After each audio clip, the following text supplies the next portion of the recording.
welcome back to the Wrestling Newsroom. I'm your host, All Things Wrestling, and today we're going to look at all the wrestling news from Sunday. Let's start what would happen if WWE joined Fox Sports. According to Dave Meltzer, Raw would be going back to a 2-hour show if it moved to Fox Sports in 2019 when their contract with NBC Universal expires.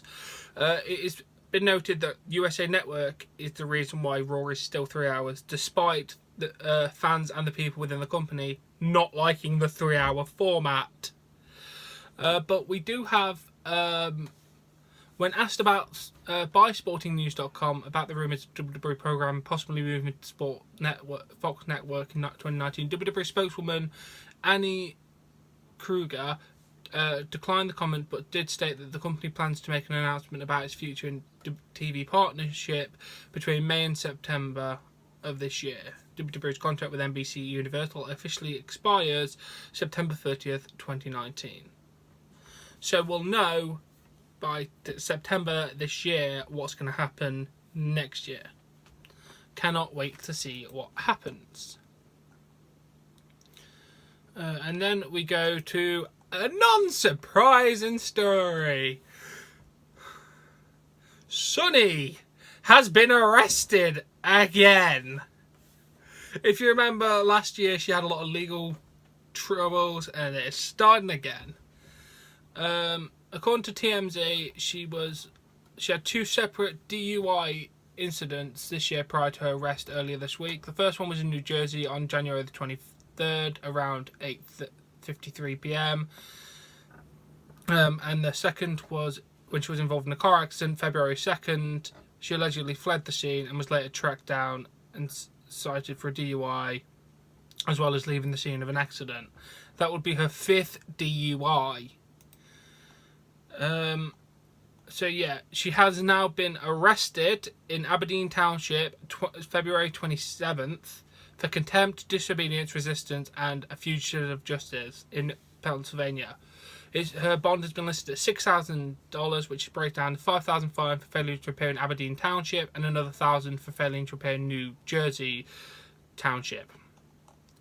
So I'll keep you updated on what she's going to be charged with, but fucking hell, Sonny, sort your shit out. Seriously, Jesus Christ.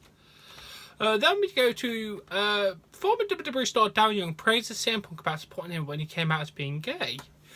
When I came out publicly, I think it was summertime, around the time of SummerSlam, and then this was when SummerSlam was being hosted at the Staples Center. The summer I came out, they had a match with Brock Lesnar, and right after his match with Brock Lesnar in catering, he was all iced up from head to toe, and he approached me in the canteen and in front of everyone, and he told me to stand up. I stood up and he gave me a hug and said, "I'm very proud of you for coming out and being so courageous.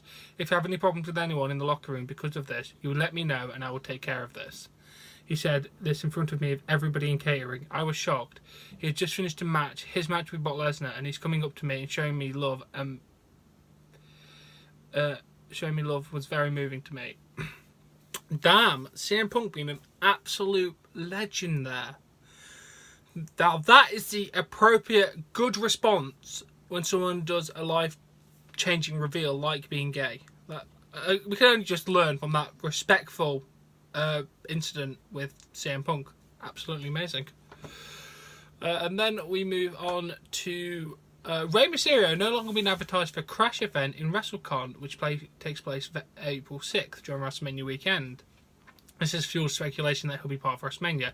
He's still being advertised for Crash events at March 17th and New Japan Long Beach event March 25th. Obviously that'll be before WrestleMania.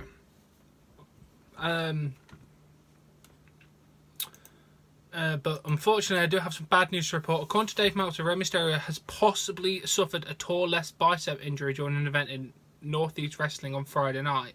According to people that saw him, Rey Mysterio had heavily swelling in his arm. They wanted to call the match, but Rey Mysterio was able to finish. I'll keep you updated as much as I can. Yeah, that's it. Yeah, you can see him doing the match, but he does look hurt. He does double to 619, but he doesn't look in the best shape. Damn, I'll have to keep you updated on that one. And then, I just need you to search this up because it's so funny. Ric Flair was featured in a new rap video for the song inspired by him, which was entitled Ric Flair Drip by 21 Savage, Offset, and Metro Boomin. I don't know, just search it. It's funny as shit. Who's featured in it is quite entertaining, actually, to be honest. And then John Bravo, who's set to release the video regarding the proof of drugs being purchased by Roman Reigns and other WWE stars, has issued the following comment to YouTube channel His by Nature. Hi, video should be out here shortly, just filming the last parts now and they're getting reviewed by my attorneys. I'm going to have to go into hiding after this video. Most people don't understand that I'm just investigating what someone else states. It's a tough job. Well, if he's not lying, I wouldn't want any harm to come to him. If he is lying, bring the law and justice over him, but no physical violence. Physical violence just ruins your point and makes you the person that's wrong in the situation. I don't condone violence. I don't condone lying either, so we'll have to wait and see where this story goes, but let's hope he doesn't have any physical harm come to him because of this story.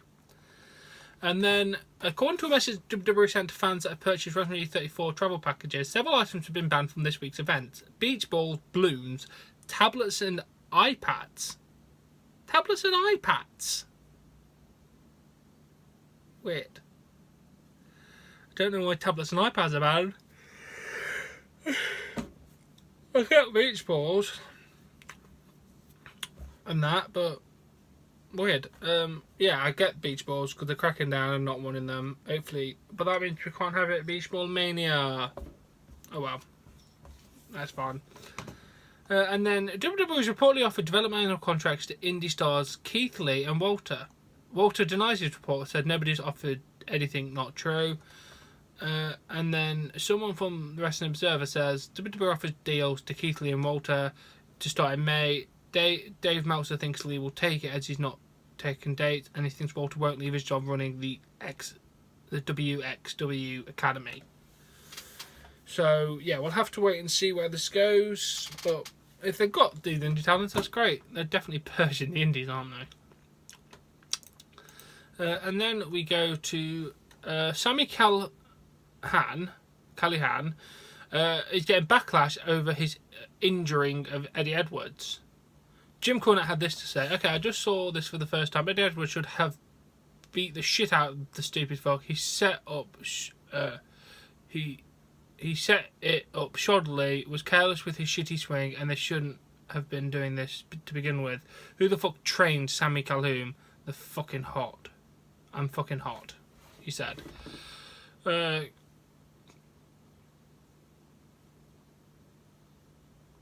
then Sami Callihan actually responded and said, "This hurts Jimmy. I'll just keep watching my bank account go up." He said, "Really, there is zero connection between how much money you make and what happened in that ring.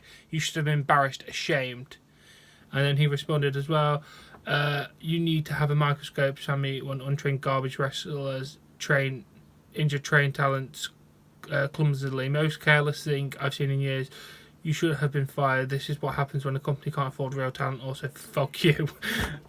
Okay, I've watched the shot, and fucking hell, he did a really shit job of that spot. I mean, it was dodgy as fuck. It was unsafe as all hell. Alright, I could probably get away with showing you the video.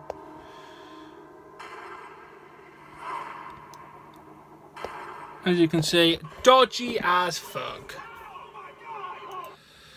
So yeah, I'm gonna agree with them, guys. Seriously, Sammy, work on your fucking talent, because that was shit. That was just dangerous for the sake of not needing to be dangerous. And then there's current belief that WWE hasn't finalised a full card for WrestleMania 34, and the company is royally still discussing matches. Brian Alvarez of Wrestling Observer said this: "A couple of days ago, I was talking about the Andre the Giant Battle Royale. I said that there may not be one, there may be also a women's one. Possibly a fabulous Moolah Battle Royale. Now again, let me preface by this saying how a lot of people on the internet are saying that I said there would not be a men's battle royale. I did not say that until WrestleMania cards finalised. Who even knows?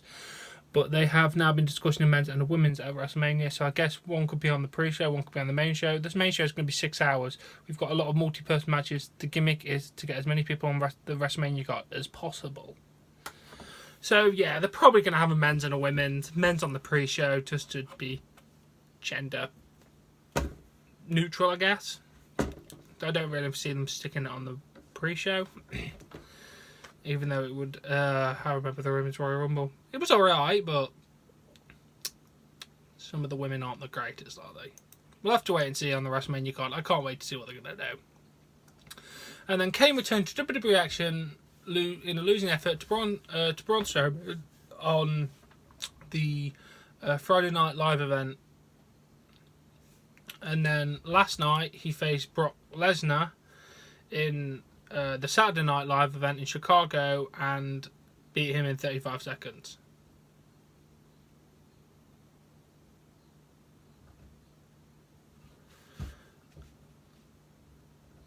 According to several fans, parts of the crowd were so upset that Lesnar's match was being so short that they hijacked the Cena Reigns main event.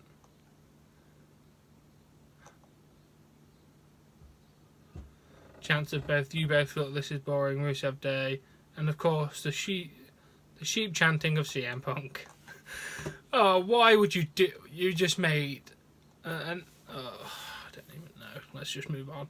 And then, according to an article on heraldsun.com.au, WWE is planning a big event to take place in Australia later this year. It's been rumoured that WWE run an event in October in the MCG, Melbourne Cricket Ground Stadium, which can hold up to 100,000 people. What the hell are they going to plan an arena that big? Can't wait to see. Good on you, Australia. And then we go to The Undertaker downplaying a return to WWE. He did a signing in Knox County, Tennessee with Kane to help promote Glenn Jacobs for mayor. Apparently Kane and Glenn Jacobs are close. That's when some fans asked about him returning. Well, this could have been a very well working them. He kind of gave the impression, don't hold your breath, don't wait for that one, but we'll see. If I was the Undertaker and I was returning, certainly I would want to keep the mystique and aura of and hide things, you know, sort of do a little sleight of hands. We'll see what happens. We'll have to wait and see. But I think that could just be a very well placed work, to be honest. And then Johnny Gargano did his farewell to NXT, and the video got uploaded. Next for Johnny Gargano, I've been getting that question a lot.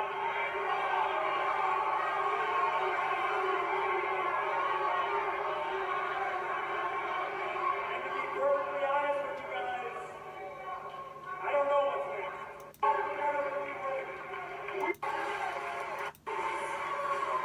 Bowing down, the usual nice farewell, to be honest. It was in Cleveland, his hometown. We'll have to wait and see what goes on with the Johnny Gargano storyline. And then an interview with Maria Menounos, you know, the one that did a WrestleMania, a Royal Rumble women's announcement for 1 second. Charlotte said that she wants to face Asuka at WrestleMania 34. I want to wrestle Asuka. I want to break her streak.